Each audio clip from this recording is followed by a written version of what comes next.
going on, Los Angeles? Welcome into another edition of the Rams Skinny here on the LA Football Network. Rams with a big win, 17-16 over division rival Seattle Seahawks with the sweep of the Seahawks this year. Much needed, and excited to talk about it with my good friend, the managing editor of the LA Football Network, your Rams beat writer, editor, aficionado, whatever you want to call him, Ryan Skinny T. Anderson. What's up, brother? Happy Monday. How was the weekend? Oh, weekend was just good. We were going over it. I had some Korean barbecue, one of the fine delicacies of LA cuisine. It really hits all the right notes and hits all the right spots. Just good meats, good veg, some weird pickled vegetables and whatnot, some snails and all that good stuff in there. But You got some snails. Okay. Oh yeah. You got to get a little all out. Got to get a little weird. Let's go. You get Korean barbecue, a little weird. It's always good. But Thanksgiving, man, can you believe it? Holy cow! No, it's November 20th. I know this is insane. Like the year, obviously, I've been in full Christmas mode for quite some time, but I just can't believe we're a month and a half from the new year. I'm supposed to run a half marathon. I think I've told you this before. A half marathon on New Year's Eve day, the Huntington Beach half marathon. And we booked or whatever, reserved a spot back in, I think it was June. I was like, all right, cool. Plenty of time.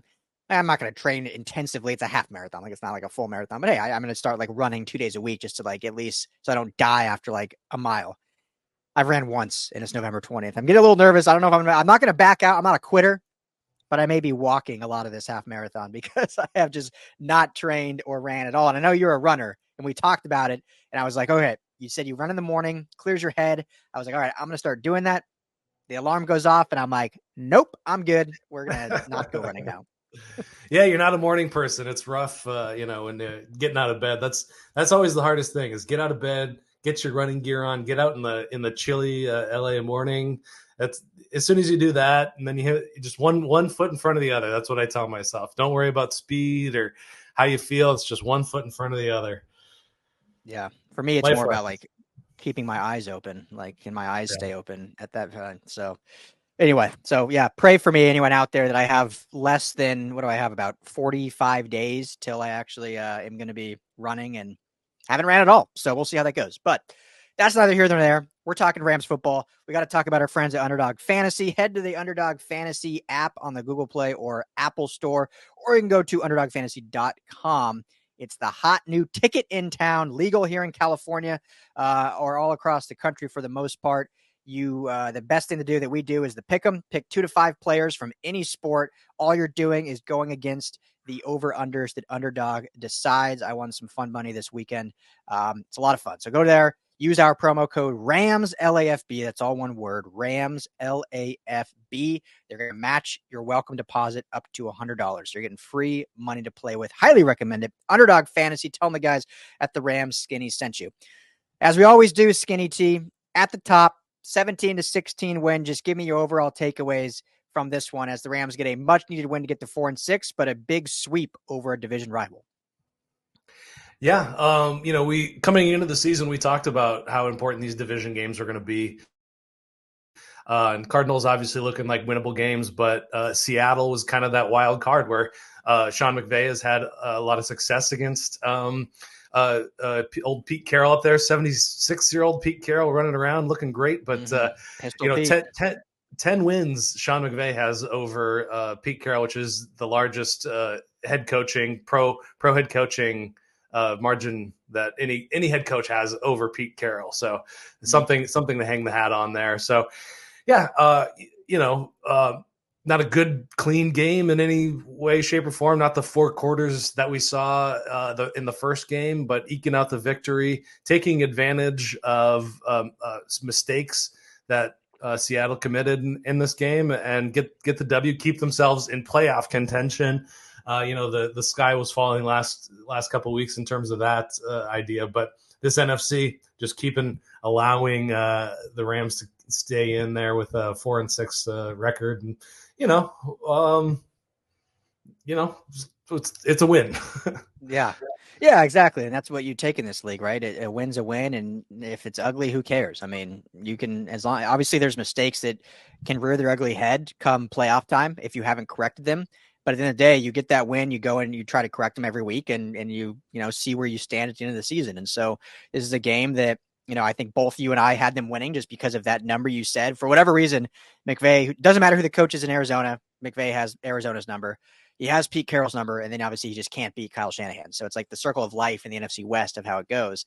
And you know, so they're able to get it done. But yeah, you know, I think the resiliency of this team is worth noting. I think the grit, the fight that they have, those are all like in my opinion, non-coachable things. Like, yeah, you can be a rah guy and try to get you guys fired up. At the end of the day, it's up to these players of how much they want it.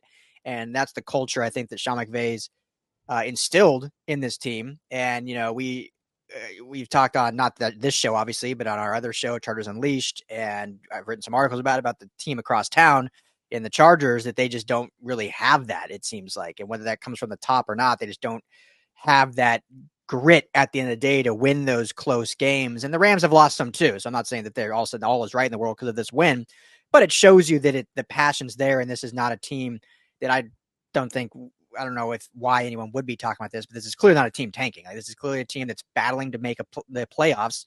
And this game was very evident of that. It wasn't pretty. It wasn't certainly the offense that we were hoping we'd see. Obviously, you lose Cooper Kupp early. That's a huge loss again.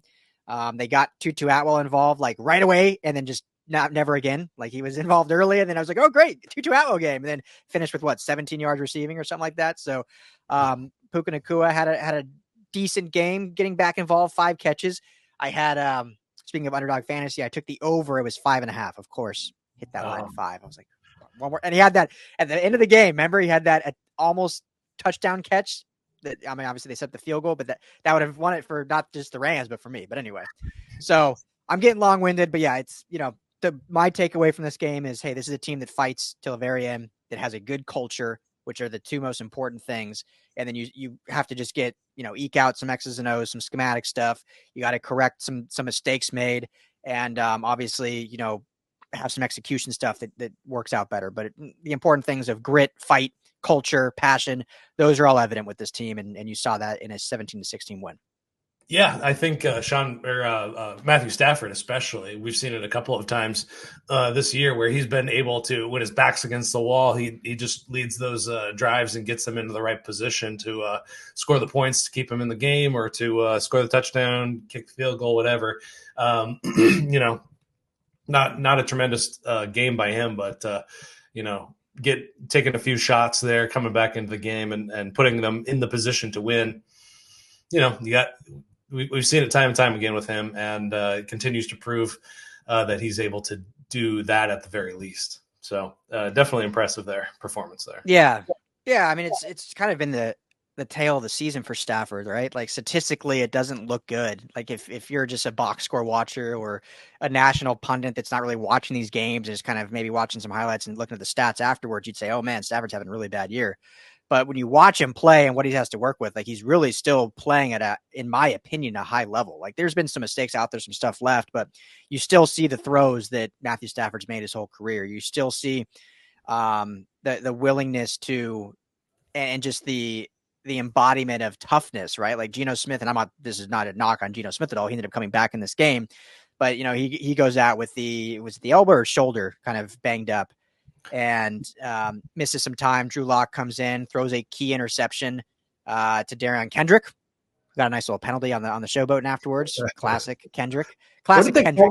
What did they call that penalty?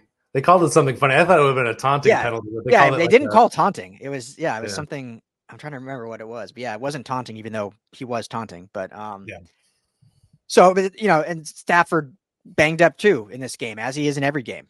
Didn't miss a snap, like doesn't miss anything. So he's just a consummate, tough pro you can rely on in crunch time. He's done it throughout his career. When the game's on the line, there's not many quarterbacks, in this league that I'm guessing you or many people out there would rather have under center when the game's on the line. And so he proved that again yesterday, having that game-winning drive at the very end. It would have been nice to get 6 and give him a little more breathing room, but hey, they got the field goal, took the 1-point lead, and defense did enough to hang on. Let me ask you this real quick, talking about Seattle, because this surprised me. And I know that there's the clock stuff, but Seattle goes down. They get that big catch from DK Metcalf. And then essentially they didn't kneel it technically. They ran it, but it basically were just like a wash play to get the clock to go down so they could spike it. But it set up a 55-yard field goal. Like, I was surprised they didn't try one more play to get like some more yards. Like, did that surprise you at all? Because there was still like 20 seconds on the clock. Like, you had time. If you spike it, you get one more play, maybe an out route, and then you kick the field goal. Did that surprise you at all? Yeah, I would have tried to pick up something, do your kicker a little bit of favors. I know he had kind of hit 15 in a row, and 54 earlier, but that's a long field goal. That's not an easy field goal with extra pressure of a game winner on the kicker's shoulders there. I would have. I mean, the end of the game in general was baffling. I feel like the Rams could have taken some extra time off of the clock, on their final drive. Passing instead of running it. Yeah. Yeah. It's, you think about, those end of the game scenarios and Pete Carroll have so much experience. We see this across the league where it's just like, shouldn't they just have one guy, on the sidelines that's like, hey, this is what you do. You figure out, you just tell head coach what to do, in this situation. You can do this or you can do that. And then Pete Carroll calls it in or whatever, or, whoever does that. Well, it's funny. It's funny you say that. Sorry to cut you off, but so the Broncos actually did that last year with everyone knows Nathaniel Hackett beginning of the year, just like horrible game management. And it was just week 1 against Seattle specifically that happened, right? Like, they could have got literally the exact same scenario, could have got more yards, instead elected to kick like a 62-yard field goal or something for the win. And so ironically, very same scenario. And Pete didn't blast him for it, but like chuckled after the game about Hackett doing that. And then Pete kind of goes and does the same thing here. Like, could have got more yards and elects just to settle for a 55-yarder. But so the Broncos later on, I'm drawing a blank on the coach's name, but basically they had an analyst on staff who was a longtime NFL coach, and they basically made his role game manager. And so he basically just called down to Hackett or the offensive play caller, whoever was doing what, and like, okay, this is what we do in this scenario. This is this, because you have so much going on. Like, no one should expect the coach to be able to do a million things. There's going to be some times where, he needs a little guidance on some things because he's focusing on different things. So, yeah, the Broncos did do that. I think their record didn't change, but it did help with game management. So I'm curious why more teams don't do that. I mean, you have like 90 staffers on staff. Why not have one of them that just be their one job? Well, I actually subscribed to the Physical Sports Illustrated magazine this year. Just nice. support journalism, keep it, I don't know, keep it somewhat relevant. And they have this really fantastic piece. It's called "How It Works," I think is the breakdown or the title of it. And they're talking about, there's one about the Las Vegas F1 race, and there's one about breaks down everybody on the sidelines and what they do for the Miami Dolphins. So, go to your local newsstands if you have one, if you can find a magazine stand out there, and buy this if you're curious about all the different people over there and all their different roles. But going back to Matthew Stafford, after kind of getting his hip banged up and over the last few games and kind of over this last season, one concerning element I'd like to throw out there is his completion percentage has really kind of taken a dive in the last few years. Well, just this last year anyway. I think over his career, he's 63%. This year, he's just under 60% completion percentage. And there were just a couple of passes in this game that I think he could have made. That Darrell Henderson pass, overthrew it, not even in bounds, that was kind of a confusing one. There was, one that was a bit high to Puka Nacua. There was one that was a bit low and behind Tutu Atwell. So I don't know if that's a health issue or if that's, he's, I wrote about screen passes late last week, I guess. And, it's one of those things that you want to see with an older quarterback is kind of some easy passes for him to make. And I'm not sure what it is. I'm no expert on quarterback accuracy, and I don't know what's going on in his arm, but that's just something I'm going to continue to monitor going forward is what's going on with Matthew Stafford's accuracy. That's ticked down a bit. Yeah, well, that's a good point because as I say, like, he shows he can still make the throws and that, but yes, you're right. He's missing the easy throws and the ones that are like gimmies. And, I would hope that that's just him being out the last kind of 2 weeks and a timing issue. But I mean, it's kind of happened all season long, right? Like it's maybe a little more evident now after the injury and after missing some time. And obviously the injury he had was to his throwing thumb. So maybe it has something to do with that a little bit, but yeah, it's definitely a concern, especially that Darrell Henderson one that could have been a big time gain. And those are the easy ones, right? Those are the ones that they're basically handoffs, if you will. That's where Pat Mahomes makes all his money and his stats is in those easy throws. Like we're not going to get in down this rabbit hole of Pat Mahomes, but if you watch a Pat Mahomes game, a lot of his yards come off these little dump offs to let his players do the rest of the work for him. And so that's something you want to see transpire for Stafford in this offense. And we mentioned it on the preview show, or maybe it was the bye week show. I can't remember. Maybe it was 2 weeks ago. It's been a long time since they played. But we talked about like the screen game and how important that was to this offense, the McVay offense over time, and how it's kind of dissipated over the last few years and getting that back involved. Now, one thing I think will certainly help that is getting Kyren Williams back, most likely next week. The hope is he can come off IR. His 4-week window is going to open. So if he's healthy enough, obviously they'll activate him. We should hear more probably tomorrow on what that will look like. But that certainly helps because I think, and you probably know the numbers better than me, but I feel like their screen percentage or win percentage was much higher when he was in the lineup, or at least there was much more emphasis on it. And, just with the lack of him being there, plus Cooper Kupp being banged up and whatever, it's like they just kind of got away from it. So, but they have the horses to do it, right? Royce Freeman and Darrell Henderson enough. Like, why not get Benny Sko involved in the screen game? Why not get Tutu involved in the screen game? Like, it's just interesting how it's like, well, we're just going to get away from it because Kyren Williams is out and we've failed at it twice to this game. So we're not going to try it anymore. So yeah, definitely something I want to see improve, and definitely something with Matthew Stafford that we need to watch. Well, and it was also really encouraging. You mentioned the running backs, kind of in those deciding drives that the Rams were able to score on, is they didn't get away from the running game. They kept pounding the rock, and that was really encouraging. It was always something we've wanted to see, and it's something from Sean McVay that's kind of a bit of a shift towards the right direction, which is a more physical brand of football, not abandoning the run, not trying to force the ball into a receiver. So, yeah, I think that that's a move in the right direction for Sean McVay. Rolls voice, Royce Freeman with 17 carries for 73 yards, like a 4.8 average. Like that's good. That's efficient. That's what you want. And he got a nice lather going, and Darrell Henderson had 6 carries. And so they were still like, they flirted with that 25 threshold that I like, but hey, it's better than what we've seen in the past. And so that was good. And I saw it many times. We talked with Lofa Tupu on the preview show.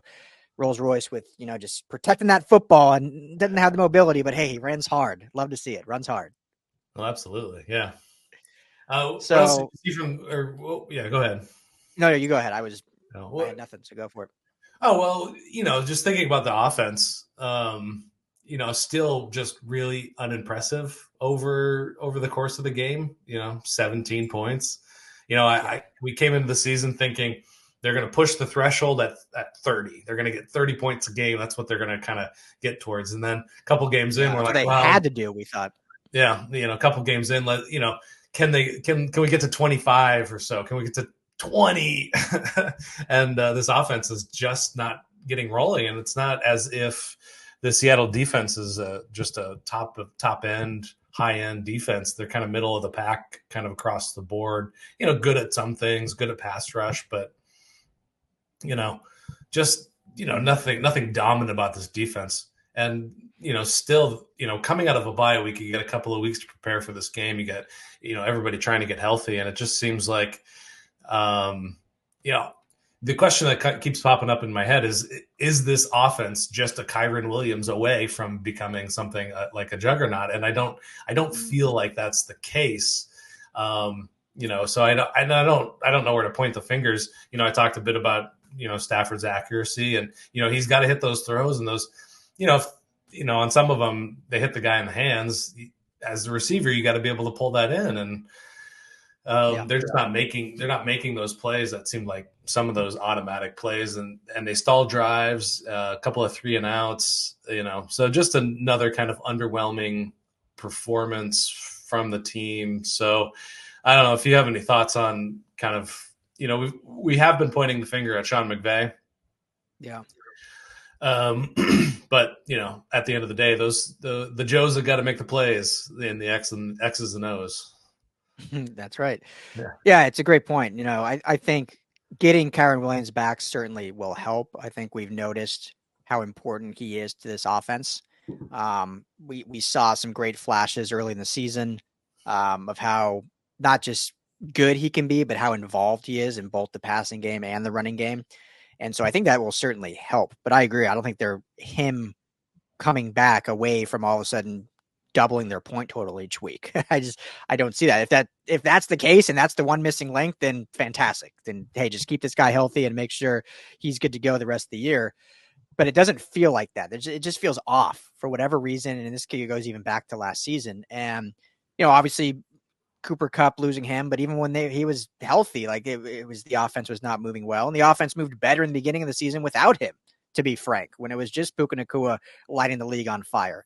And so, yeah, I think it's at the end of the day, it is starting to come down to execution. We can only, not that we have a say anyway, but we can only blame the scheme and the play calling so much. At the end of the day, you got to start making some plays out there. And they just haven't had those.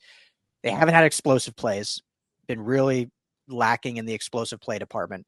And then, like you mentioned, they just haven't had the consistency, multiple 3-and-outs. And it's like, the Rams and football in general is so predicated on rhythm and momentum. And it's like, they just can't get into a rhythm offensively to get things really going. They'll have like a nice drive here, and then all of a sudden they have 3-and-outs in a row or something. And it's like, all right, here we go. They're not going to do anything the rest of the day. So whether that's a team leadership thing, whether that's just as simple a small execution, whether that's player personnel, whatever it may be, part of it, it's still wild to me how uninvolved the tight ends are. Tyler Higbee, again, only 1 catch, 17 yards.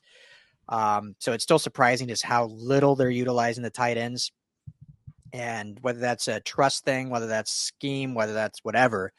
But I think the more you can involve some of those other players, and they ran some 12 personnel packages yesterday too, where they had 2 tight ends out there even. So it's interesting that they just are not utilizing them in the passing game whatsoever, and just relying on, I guess, Puka Nacua. Only 5 catches. It wasn't like he had 12 or anything.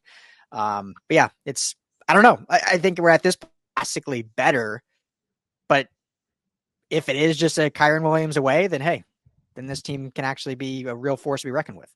Yeah. Let's hope that that's all it is. And, it makes me question about the future of the Rams offense, and kind of thinking that, they've been promising all these great things in 2024, 2025, but what are they going to do? Add another? Are they going to draft a wide receiver in the first round? Is that going to change the fortunes of this team and change the offense so much that, are they going to draft another running back in the second or third round that is going to flip everything in the right direction? Are they a left tackle away from, this offense, looking like it's, Sean McVay looking like his old self, where he's just, pushing the ball down the field and just lighting everything on fire? I just have all these questions. And I included Tyler Higbee into this piece, just kind of about how the Rams can help themselves against the blitz.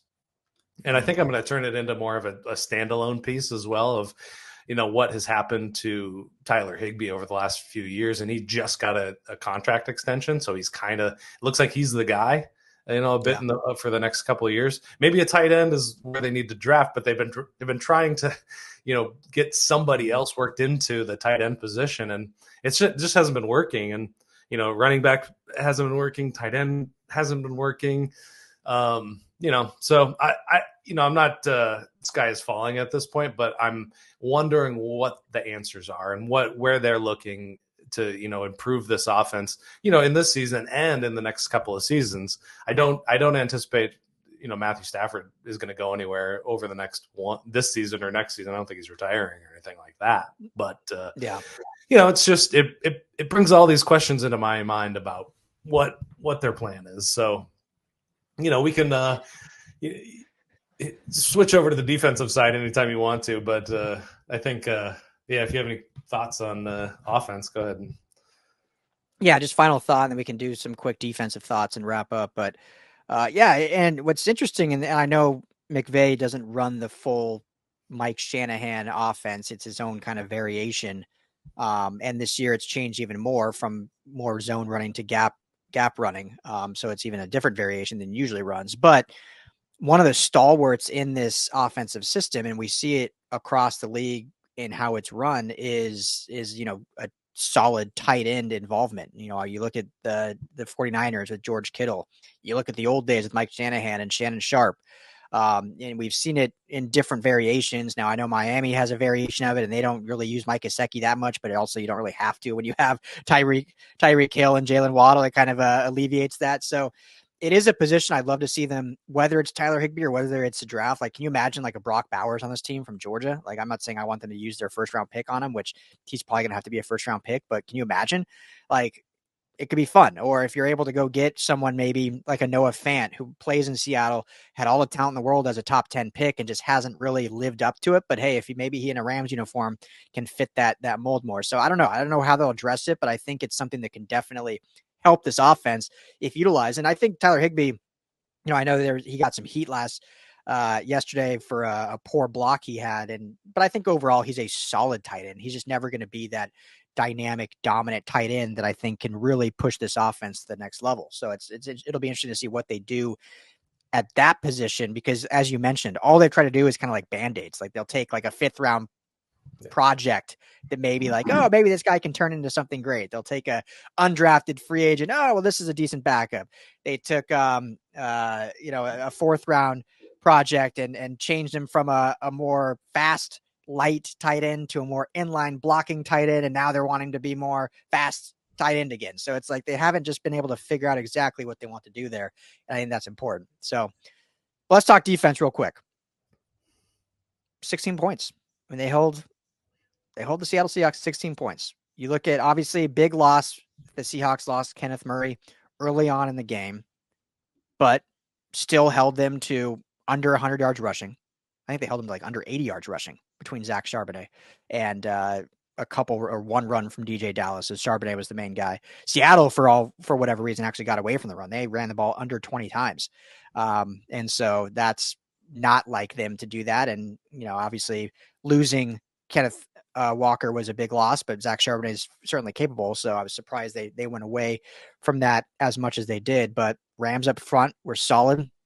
Kept Geno Smith in check as he finished the day with just 233 yards. Did have one touchdown. They got to sack him twice when Drew Lock came in the game. They got that big interception from Derion Kendrick. Made a great play on the football. So your thoughts? I mean, they have the Seahawks number this year. Defense looks real great against the Seahawks offense. That's for sure. Derion Kendrick redemption game. We already mentioned him with the interception. He's also some boneheaded penalties there too. He gets that nice Classic. stop on Classic Kendrick. Tyler Lockett and suplexes him like he's Mr. Perfect there, and 30 yards penalties total for it. But on the whole, he locked down on DK Metcalf pretty well. DK is not an easy guy to cover, and held him. DK didn't have a fantastic day, so kind of nullified him altogether. But Aaron Donald, just game wrecker. Coming out there, 7 total pressures per PFF. Nobody wants to see anybody get hurt in this league, but just a hit on Geno knocked him out of the game, unfortunately. But it was kind of a tide-turning kind of possession there where, they got back to, that's kind of when the offense kind of fell into a rhythm. And, it's always hard to ask Aaron Donald to do this kind of thing week to week, just because he garners so much attention, and you do need other players to kind of step up when he's kind of getting so much, double teaming, triple teaming, and all that. But this is kind of the game that I want to see from him all the time. This is the kind of Aaron Donald game that, he didn't come away with any sacks in this game, but it's like one of those games where it's like, it seems like he had a bunch of sacks. His presence was felt. The presence was felt. Yeah. Yeah. No, phenomenal. I mean, overall, the D-line, 19 total pressures in this game per PFF. So they were getting pressure against a pretty solid offensive line. And I don't want this to get taken out of context because Aaron Donald is great every single week. But against Seattle, he always seems to put together some dominant performances. And I think he just, it's a division game. There's always noted of the bad blood. Like there's a few years ago, the almost sideline fight in SoFi after the game, like the stuff against, Russ early on. And, there's just always this extra hate, I think, for the Niners and for the Seahawks, as it should be. It's divisional. You see them twice a year. And I think the Niners do a little better job of neutralizing him a bit. The Seahawks, he just wreaks havoc every week. And that's, I think, why this team has such a good record against Pete Carroll and the Seahawks unit, is they just cannot neutralize Aaron Donald. And no easy task. He's one of the best to ever do it for a reason. But yeah, absolutely phenomenal game. And when this defense goes through him like that, then they have really good games like this. Yeah. And, going into the second half, it looked like the Seattle offense was cooking pretty well. They go in there, had scored 13 points, but the adjustments that the Rams defense make for the second half, just ground them to a halt. Just 80 yards, I think, of total offense for Seattle after that. Obviously losing your lead running back doesn't do your team any favors, but Lockett and DK and Jackson Smith and Jigba, that's a good trio of receivers. And this secondary coming back to surprise, keeping the team in the game, forcing field goals instead of touchdowns. Even when the Seahawks were able to push the ball a bit into Rams territory, they locked down and were able to force them to take 3 instead of getting 7. And that's the difference in this game. If one of those drives go into the end zone, this is we're having a different conversation. So Raheem Morris is keeping this team afloat. If you look at the games where the Rams have been able to score points, and those are the wins. This one they weren't able to, and they were able to sneak by. 130 yards of penalties from the Seahawks. We didn't even bring up the penalties. Both teams, crazy amount of penalties. Yeah, really sloppy in that respect. But Tutu Atwell, I was thinking about it, it's like the opposite of Shaquille O'Neal when he was playing in the NBA. They were like, players were just coming down and slapping him around, flipping him around, and exactly. And he's not getting the calls just because he's a giant man. Tutu Atwell, on the other hand, he gets kind of batted around, and everything looks much more dramatic when you hit a 155 pound person around out there. So, penalties go either way. I don't like to harp on the refs too much, but that was a game-changing penalty there. Anyway, back to the defense. It was just a really solid performance from a young and inexperienced and a bit banged up secondary. Kobie Durant missed the game with an injury, so good that it was Derion Kendrick had to step up. He rose to the occasion, made some stupid mistakes, but I think a great game. And also Ernest Jones back, unsung hero once again of a game. So I think he got a sack. Big as always. He did have a sack, four total pressures and a sack, and 6 total tackles. So another big game for Ernest Jones. The last thing I want to say, and then we'll end this, obviously the secondary as a whole, and specifically when you look at the corners, positions, need some work. Akhello Witherspoon didn't grade out good last night, but still has been a great player for this team in the back end. We already talked about Kendrick. But we, not necessarily us, but I think in general, the safeties are not getting enough credit. And it's actually pretty impressive how deep that room is. You go in to training camp with Jordan Fuller, question marks. They end up signing John Johnson late. And, he's a veteran who's done some great things with his team.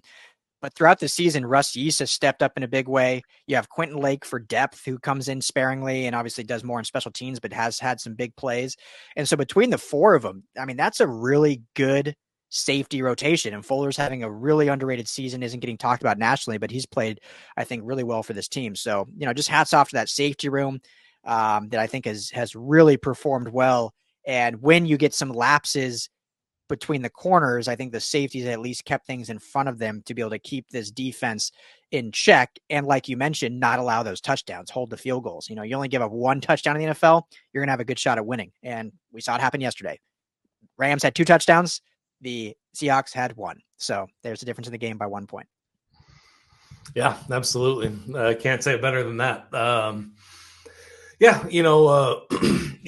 We're on the back half of the season, 7 games left. You look at all the chyrons on the TV screen. The Rams are in the playoff hunt. In the hunt. Yeah. They're in that hunt bubble. Yeah. At 4-6, it's kind of amazing. And if you look at, some of the people that are kind of, or some of the teams that are kind of in that area, the last couple of teams that are, at the bottom half, the wild card teams, you think of Seattle and you look at their run of games. They play the Niners twice, the Eagles, and the Cowboys. There's a world where, the Rams are on top of the Seattle Seahawks in the playoff standings, in the NFC West standings. So it'll be interesting to see in this the run up to the end of the season exactly how this all plays out. Especially if Geno Smith misses some time. And those 3 teams are tough outs anyway, even if you don't have your starting quarterback in there. So what are your thoughts on playoff chances? What do you think of the last 7 games? Yeah. I want to dive more into it. So on our preview show, we'll talk more in depth. We'll obviously talk preview of Arizona, but there's no one cares that much about that. So I think we'll talk more playoff expectations on our next episode.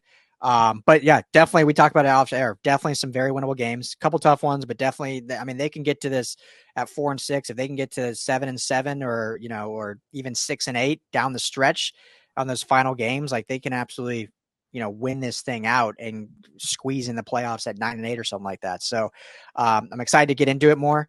You think back like, man, that Pittsburgh game, they just let slip away. Mm-hmm. Packers game, they were never in it, but just the unfortunate of not having Stafford against not a very good Packers team. Like that was a very winnable game. I know they didn't play like it, and the score didn't indicate that. But the Steelers one, I think, will really, if down the stretch they lose another winnable game, that's the one that's going to haunt them. I think, like, man, that's the game that could have put us in the playoffs. So can't play that game right now. There's still plenty of football left to play, and they're in the hunt, as noted. So we'll talk a lot more next episode about kind of what it looks like down the stretch. But anything Skinny T left to add before we wrap this one up? No, victory day here on the Rams Skinny. So it's a good day. There you go. Victory Monday on the Rams Skinny here on the LA Football Network. Thank you, as always, everyone, for hanging out with us, tuning in, and make sure to like and subscribe to the show on YouTube if you're on Rams LAFB. You can find us anywhere you get your podcasts. Just search Rams Skinny, and everything, as always, it is on LAFBnetwork.com. Follow Skinny T on Twitter or X at RL Anderson LAFB. Myself is Ryan Dyrud LAFB, or Rams_LAFB or LAFB Network are all the main handles. A lot of stuff thrown out there, but hey, have some fun. Thanks so much, guys, for hanging out with us. We appreciate it. Rams get the big win over Seattle, move to 4-6. We'll be back in a couple days previewing Arizona and talking about the playoff standings and potential. Everyone have a great week. Talk to you all soon.